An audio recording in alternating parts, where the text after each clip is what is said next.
Breaking news. A growing number of Malawians are leaving South Africa as rising anti-immigrant tensions fuel fresh fears for their safety. But why are many choosing to stay despite the risks? Stay tuned as we dive into the main story. My brother, the bus is about to leave. Yes. How are you feeling? I'm feeling good. Yeah, when from maybe I can say I got like 7 days to stay here outside. Yeah, we understand. We was getting the food, we was getting air, whatever. But in this life, I can't make it. I'm so very, very happy. Today, I'm living here in South Africa to go back home. So, what are you gonna say? Any message to those Malawians who are still resisting to leave? Do you think they're gonna be in serious danger if they continue to remain in South Africa? My first thing the one I'm gonna say is, I just tell them that the people, the one who was thinking to come in here in South Africa, they must sit down, and the man that was going to make the passport or the transport or whatever, they must try their best to make the business there, our country. They must come here in South Africa, because the Zulu people, like me, I'm from Durban, right? The Zulu people, they talk us about their job, whatever. Like me, I was like a some hand machinist, right? I used to work in the Edgar Stroef, but all those things here, I left it. Even I left a lot of things in my house, but I just get on my clothes to go back, just to go back home, just halfway. What am I say? To think back, to think back again about my life, because otherwise I was gonna die. Because the way they was coming, the people, the Zulu people in Durban, it was very, very hard. So we better must go back our country to fix our country. We just ask our president that maybe they must make a plan for us, maybe to open our business, maybe to borrow us the money, or maybe they must ask other people from other countries, the one they're gonna make a business, that maybe you can try to get some job. Some people they got experience for the hand, they can sew. We ask them to come back, to come to our country, that maybe we can find some job. And other people they got a shop, other people they don't know how to sew, they can go also to work in the shop. If they're gonna ask those people to come to our country, what they asking our president is we need his help to help us. So, any message of appreciation towards Prophet Bushiri and other musicians in Malawi who have assisted in donating the... Yes, I'm very, very appreciative for what he done for us. She did a lot of things for us. And I can't wait. And I don't know how I'm going to say thank you for what you done for us, to see him face to face, because we are almost die. Almost die. But God never want us to die. He gives us the chance to go back to our country. We say thanks for Bushe, for what you've done. And he mustn't stop there. I think God is going to help. He's going to do something for him. He must go forward to do for other people as well. And what about the musicians who have donated? And the musician, what they did, we thank for him what he did. And other people, I think, must take also the example for what he did other musicians. Because it's not easy to keep, for example, 1 million rand to help us. It's not easy. Some people they got money, they got a lot of things. There's a long time in the industry. They know they make a business, but maybe they don't have feeling or maybe good heart maybe to think about. But I know they get an example from what he did about it, other singers. Maybe he do for us maybe a lot more than us. So as South Africans who will be attending the December normal prayer with Prophet Bushiri, will they be safe if they visit Malawi? Yeah, when I see, I think the prayers. So, yeah, I think maybe they're gonna come because the church is the church. Maybe they're gonna come, they're gonna have a nice, maybe secret, maybe people they're gonna guard them when they come on December, our country. But as a Malawian, would you welcome them? Yeah, they're not all. When you say South Africa, that doesn't mean like maybe all of them, they're doing the wrong things. They got some people there, they got a good heart. They say, no, we mustn't go, No, we're going to lose you guys. We did a lot of things for us. Yeah, we do this. A lot of people that cry in South Africa. But some people, they're not thinking about us. They don't care about the others.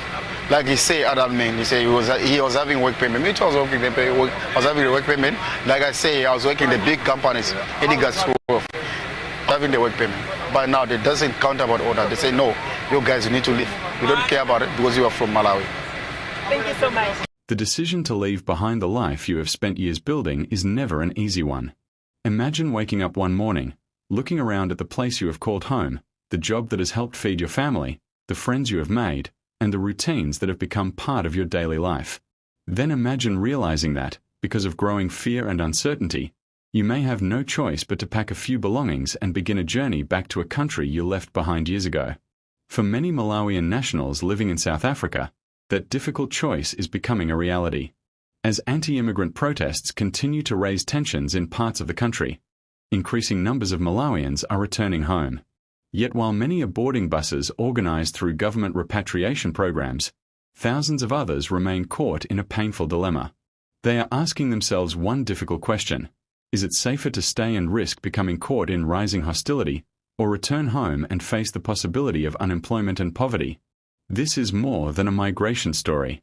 It is a story about difficult choices, economic survival, and the realities faced by ordinary people whose lives have become deeply connected to two different countries. It is also a reminder that behind every headline about migration, there are real families making impossible decisions that will shape their futures for years to come. In recent weeks, concerns among foreign nationals living in South Africa have intensified following reports of anti-immigrant demonstrations and growing community tensions in parts of the Western Cape province. These developments have created an atmosphere of uncertainty for many migrants who came to South Africa seeking opportunities they could not easily find at home. Although many foreign nationals have spent years working legally, supporting businesses, paying rent, and contributing to local communities, rising public frustration over unemployment and economic hardship has once again placed immigration at the center of public debate. For Malawian nationals, these developments have become serious enough for their government to step in. Authorities have introduced voluntary repatriation programs designed to help citizens return home safely. Free buses and emergency assistance have been organized to transport those who no longer feel secure remaining in South Africa. Diplomatic missions have also worked alongside government officials to coordinate transportation and provide support for returning citizens. At first glance, this might appear to be a straightforward humanitarian operation. A government is helping its citizens return home during a period of uncertainty. But the reality is far more complicated than that. Not everyone wants to leave, even if they fear for their safety. For many migrants, South Africa represents years of sacrifice, hard work, and financial investment. Leaving does not simply mean changing countries. It often means leaving behind employment, customers, savings opportunities, and the ability to provide consistent support for relatives who depend on money sent home each month. What makes this situation especially significant is that it highlights the difficult balance between personal safety and economic survival. Most people naturally place safety first. However, when returning home could mean losing the only reliable source of income for an entire family, the decision becomes much more complicated. Many Malawians living in South Africa originally migrated because employment opportunities were limited in their home country. Like migrants from many other nations across southern Africa, they hoped that working abroad would provide financial stability, not only for themselves but also for parents, children, siblings, and extended family members. Over time, many succeeded in building modest but stable lives. Some found jobs in agriculture, construction, hospitality, domestic work, transportation, manufacturing, or small businesses. Others established informal trading operations that allowed them to earn enough money to regularly support loved ones back home. For these workers, every paycheck often represented much more than personal income. It paid school fees for children. It covered medical expenses for elderly parents. It helped build family homes. It supported younger relatives pursuing education. In many cases, one person working in South Africa was financially supporting several people living hundreds of kilometers away in Malawi. That is why the current situation creates such emotional pressure. Returning home may provide physical safety, but it also risks cutting off the financial lifeline upon which many families have depended for years. This raises an important question that often receives less attention during discussions about migration. What happens after people return home? Repatriation is only the beginning of another journey. Once migrants arrive back in Malawi, they still need jobs, housing, opportunities, and a way to rebuild their lives. Governments can organize transportation, but rebuilding livelihoods is a much longer process that cannot be completed overnight. Malawian officials have encouraged returning citizens to contribute to national development by bringing home their skills, work experience, and determination. This message reflects optimism about the country's future and recognizes that returning workers possess valuable experience gained while working abroad. Many have developed technical skills, business knowledge, and practical expertise that could benefit local communities. However, optimism alone does not erase the challenges waiting for many returnees. A person who has spent several years working abroad may suddenly find themselves competing for limited employment opportunities.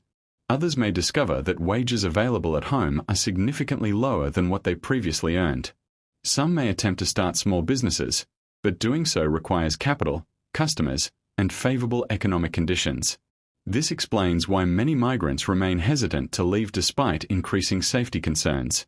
They are not ignoring the risks. Rather, they are carefully weighing two different forms of uncertainty. On one side lies concern about personal security. On the other lies concern about financial survival. Neither option offers complete reassurance. The situation also reflects broader economic realities affecting many countries across the region. Migration is rarely driven by a single factor. People move because they believe opportunities elsewhere may improve their lives. Sometimes that hope becomes reality. Other times, changing political, economic, or social conditions force migrants to reconsider plans they thought were permanent. South Africa has long served as one of the region's largest destinations for migrant workers. Its relatively larger economy has attracted people seeking employment from neighboring countries for generations. These migration patterns have become deeply connected to the economies of Southern Africa, with families, businesses, and communities often relying on income earned across borders. When circumstances change in South Africa, the effects rarely remain within its borders.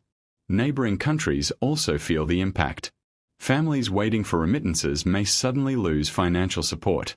Communities expecting returning relatives may need to provide assistance instead. Governments may face additional pressure to create employment opportunities for citizens returning unexpectedly.